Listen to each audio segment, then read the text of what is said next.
This is the PCD P63L by Access Wireless. It looks like this. It's got the 3 cameras with the raised panel here, PCD and their logo here.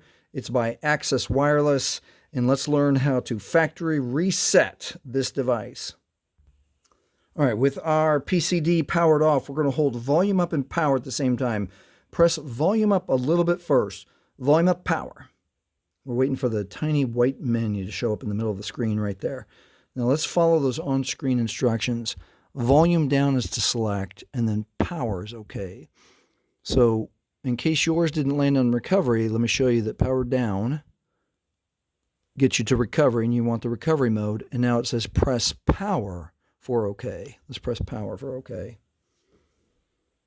And depending on your phone, it could take just a few seconds or a minute or two, and it just goes immediately to the Android recovery menu, and we can confirm that we do have the PCD P63L. Some people call it the Bengal. All right, so let's use volume keys to get down to what we need, which is the wipe data factory reset. We're going to press OK with power.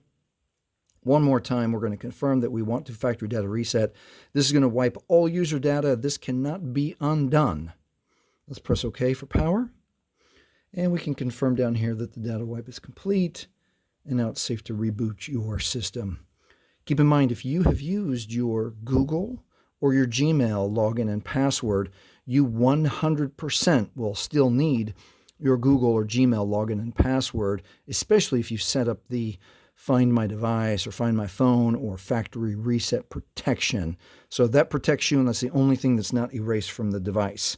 All right, if this has helped you learn how to factory reset your PCD Bengal or P63L, please like, please subscribe. Thank you for watching.